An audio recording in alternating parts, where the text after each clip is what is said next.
Hello everyone, welcome back to my channel. আমি সুমনা। আশা করি তোমরা সবাই খুব ভালো আছো, সুস্থ আছো। তো আবারও চলে এলাম তোমাদের সাথে নতুন আবার একটা রেসিপি নিয়ে। আজকের রেসিপিটা আশা করি তোমাদের খুব ভালো লাগবে। তো আজকে আমি তোমাদের সাথে শেয়ার করে নেবো রায়তার রেসিপি। বাড়িতে বসে কি করে তোমরা কম সময়ের মধ্যে দারুণ টেস্টি রায়তা বানাবে। তো তার জন্য আজকের এই ভিডিওটা, তো পুরো ভিডিওটা তোমরা স্কিপ না করে শেষ পর্যন্ত দেখতে থাকো। আশা করি তোমাদের খুব কাজে দেবে।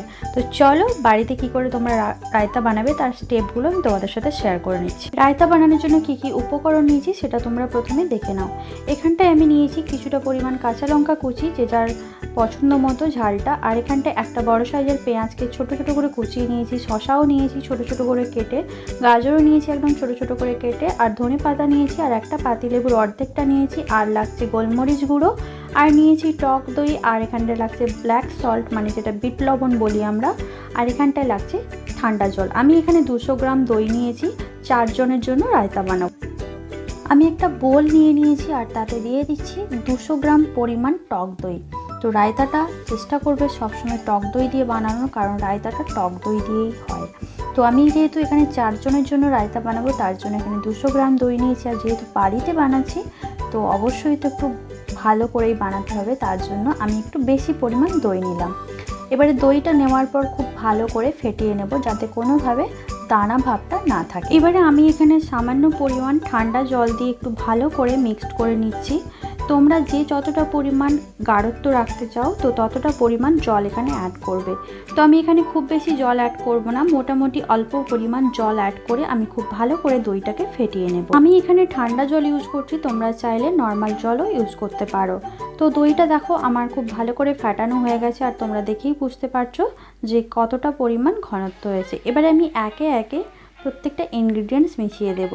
তো এখানটায় গাজর দিয়ে দিলাম, শসাও দিয়ে দেব, পেঁয়াজও দিয়ে দেব, কাঁচা লঙ্কাও দিয়ে দেব, ধনে পাতাও দিয়ে দেব। আর ঝালটা অপশনাল, তোমরা যদি কেউ মনে করো ঝাল খাবে না তাহলে স্কিপ করতে পারো কাঁচা লঙ্কাটা। গাজর আর শসাটা দেওয়ার পর একটু ভালো করে মিশিয়ে নেব। এবারে দিয়ে দিচ্ছি কুচিয়ে রাখা পেঁয়াজ, তারপরে দিয়ে দেব কুচিয়ে রাখা কাঁচা লঙ্কা, আর দিয়ে দিচ্ছি ধনে পাতা। তো আমার কাছে ধনে পাতাটা খুব একটা ফ্রেশ ছিল না, যেটুকু ধনে পাতা ছিল আমি সেটুকুই তোমাদের সাথে শেয়ার করলাম। এবারে সব কিছুকে খুব ভালো করে মিশিয়ে নিতে হবে যাতে সব কিছু খুব ভালোভাবে মিশে যায়।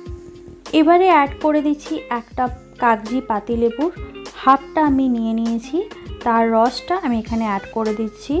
তো তোমরা তোমাদের টকটা যে যার পরিমাণ অনুযায়ী এখানে অ্যাড করবে, চেষ্টা করবে হালকা দেওয়ার, খুব বেশি টক হলে খেতে ভালো লাগবে না।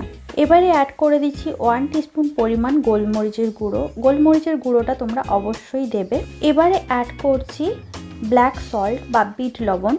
তো যদি কারোর কাছে না থাকে তাহলে তোমরা নর্মাল লবণটা ইউজ করবে, আর যদি তোমাদের কাছে বিট লবণ থাকে তাহলে অবশ্যই বিট লবণটা ইউজ করবে। বিট লবণটা দিলে টেস্ট ফ্লেভার দুটোই খুবই ভালো হয়।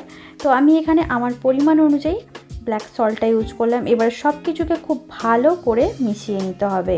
দেখো বন্ধুরা, আমার রায়তা একদম রেডি হয়ে গেছে। তো এবারে আমি ঝটপট বিরিয়ানির সাথে সার্ভ করে নেব।